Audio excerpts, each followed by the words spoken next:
I live in a 420 square foot studio. I sleep in a bed that folds down from the wall. I have 6 dress shirts. I have 10 shallow bowls that I use for salads and main dishes.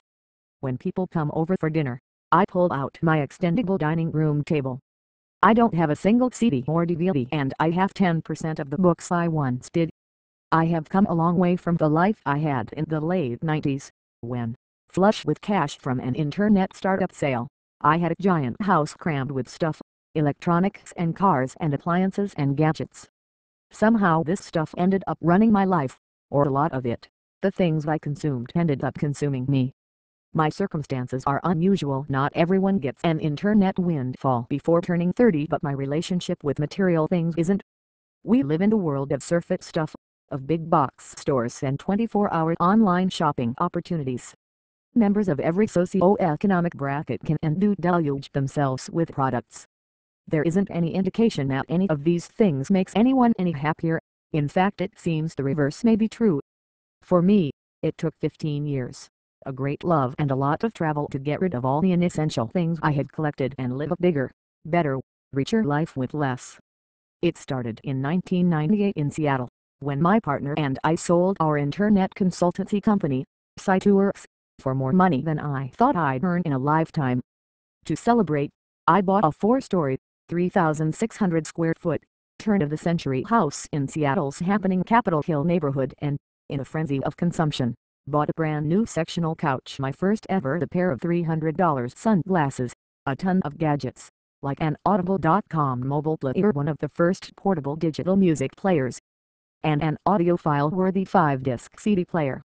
And, of course, a black turbocharged Volvo with a remote starter. I was working hard for SiteWorks' new parent company, Bounce, and didn't have the time to finish getting everything I needed for my house. So I hired a guy named Seven, who said he had been Courtney Love's assistant, to be my personal shopper. He went to furniture, appliance and electronics stores and took Polaroids of things he thought I might like to fill the house. I'd shuffle through the pictures and proceed on a virtual shopping spree. My success and the things it bought quickly changed from novel to normal. Soon I was numb to it all. The new Nokia phone didn't excite me or satisfy me. It didn't take long before I started to wonder why my theoretically upgraded life didn't feel any better and why I felt more anxious than before.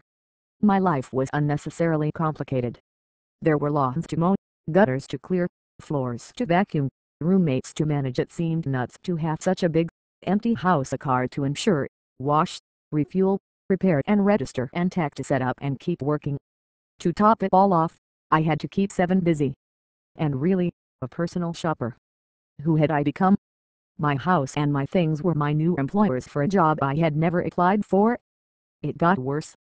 Soon after we sold our company, I moved east to work in Bounce's office in New York, where I rented a 1,900 square foot Soho loft that befit my station as a tech entrepreneur. The new pad needed furniture, housewares, electronics, etc., which took more time and energy to manage. And because the place was so big, I felt obliged to get roommates, who required more time, more energy, to manage. I still had the Seattle house, so I found myself worrying about 2 homes. When I decided to stay in New York, it cost a fortune and took months of cross-country trips, and big headaches, to close on the Seattle house and get rid of all of the things inside. I'm lucky, obviously. Not everyone gets a windfall from a tech startup sale. But I'm not the only one whose life is cluttered with excess belongings. In a study published last year titled Life at Home in the 21st Century, researchers at UCLA observed 32 middle-class Los Angeles families and found that all of the mothers' stress hormones spiked during the time they spent dealing with their belongings. 75% of the families involved in the study couldn't park their cars in their garages because they were too jammed with things. Our fondness for stuff affects almost every aspect of our lives. Housing size, for example, has ballooned in the last 60 years. The average size of a new American home in 1950 was 983 square feet. By 2011, the average new home was 2,480 square feet. And those figures don't provide a full picture. In 1950, an average of 3.37 people lived in each American home. In 2011, that number had shrunk to 2.6 people. This means that we take up more than 3 times the amount of space per capita than we did 60 years ago. Apparently our supersized homes don't provide space enough for all our possessions, as if evidenced by our country's $22 billion personal storage industry. What exactly are we storing away in the boxes we cart from place to place? Much of what Americans consume doesn't even find its way into boxes or storage spaces, but winds up in the garbage. The Natural Resources Defense Council reports, for example, that 40% of the food Americans buy finds its way into the trash. Enormous consumption has global, environmental and social consequences. For at least 335 consecutive months, the average temperature of the globe has exceeded the average for the 20th century. As a recent report for Congress explained, this temperature increase, as well as acidifying oceans, melting glaciers and Arctic sea ice are primarily driven by human activity.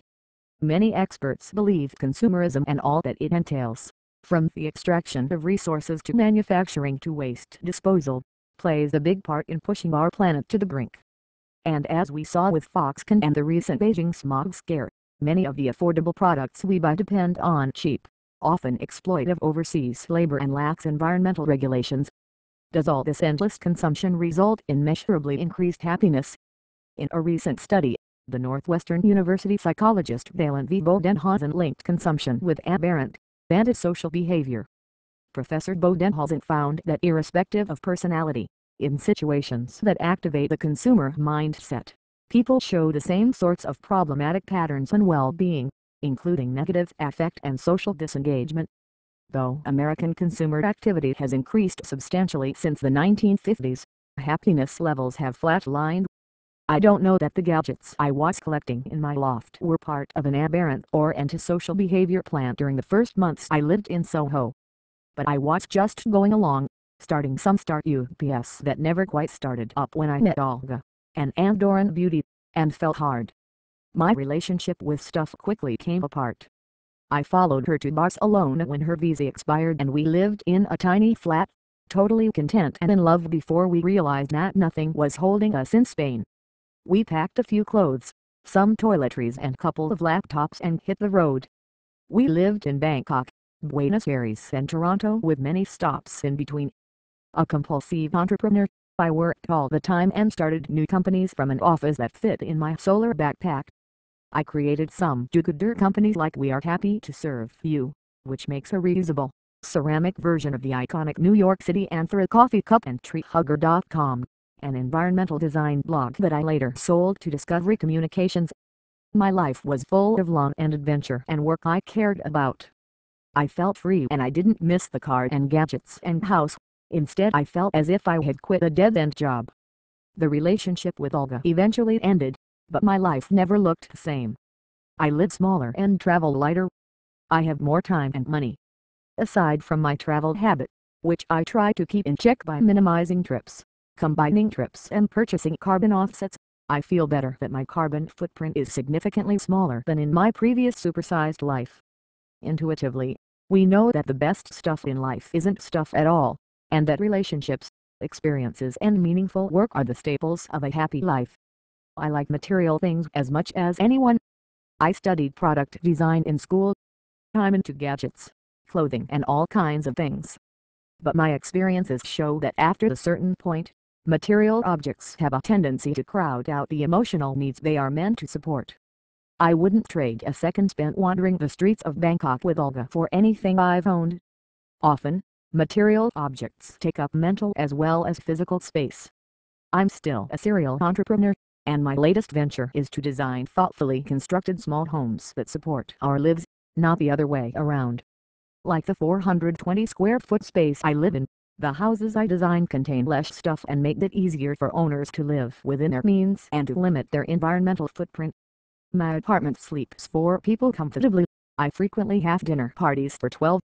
My space is well built, affordable and as functional as living spaces twice the size.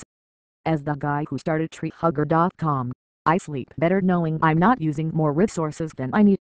I have less, and enjoy more. My space is small. My life is big,